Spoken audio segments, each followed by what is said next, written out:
ప్రసన్నుడైన విశ్వామిత్రుడు తన మేనల్లుని ఓదార్చి, సునస్సేప, భయపడకు, నిన్ను నేను కాపాడతాను అని అభయమిచ్చి తన నలుగురు పుత్రులను పిలిచి, ఏ పరలోక హితార్థులై తల్లిదండ్రులు పుత్రులను కనుచుందురో ఆ సమయం ఇప్పుడు వచ్చింది.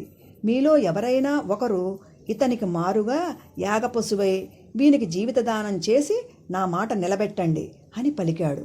అందుకు వారు సమ్మతించక హేళనగా, తండ్రి పరపుత్ర రక్షణార్థం స్వపుత్రుని బలికమ్మనుట సునకమాంసం తినుటతో సమానమని మా అభిప్రాయం అని నవ్వుతూ పలుకుతూ ఉంటే, క్రోధతామ్రాక్షుడైన విశ్వామిత్రుడు, నీచులారా, తండ్రి మాటను అతిక్రమించుటయే కాక అవహేళన చేస్తున్న మీరు కూడా వశిష్ఠ కుమారుల వలె ముష్టిక జాతులందు పుట్టి భయంకర రూపులై సునకమాంసం తినుచు 1000 సంవత్సరాలు భూమిపై సంచరించుదరుగాక అని శపించాడు.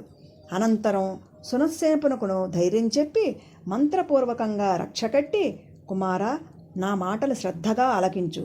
బలి సమర్పణకు ముందు నీకు ఎర్రని వస్త్రాలు కట్టి ఎర్రని పూలమాలలు వేసి రక్తచందనాన్ని శరీరమంతా పూసి పవిత్రమైన దర్భలత్రాడుతో విష్ణుదేవతాకమైన యూపస్తంభానికి నిన్ను కడతారు.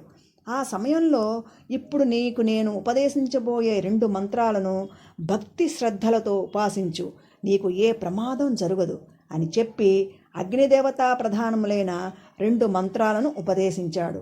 పిమ్మట సునస్సేపుడు అంబరీషునితో కలిసి యాగశాల ప్రవేశించాడు.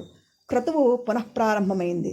సునస్సేపుడు భక్తితో మంత్రోపాసన ప్రారంభించాడు.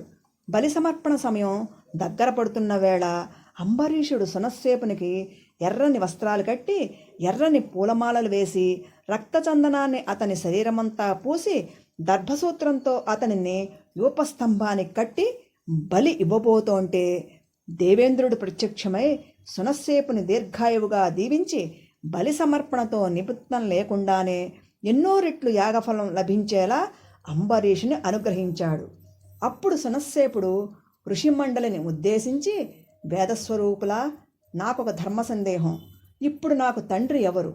నాకు జన్మనిచ్చిన ఋషిక మహర్ష, లేక తన పుత్రునిగా నిలువెత్తు ధనమిచ్చి కొనుక్కున్న ఈ అంబరీషుల వారా, లేక నాకు మంత్రోపదేశం చేసి నాకు పునర్జన్మ ప్రసాదించిన విశ్వామిత్రులా అని అడిగాడు. ఈ విశ్వామిత్రుడే నీకు తండ్రి అని ఋషిమండలి పలికింది. సునస్సేపుని కళ్ళల్లో ఆనందం. అటు పిమ్మట సునస్సేపుడు పుష్కరక్షేత్రం చేరి విశ్వామిత్రుని సన్నిధిలో చిరకాలం తపస్సు చేసి స్వర్గం చేరాడు.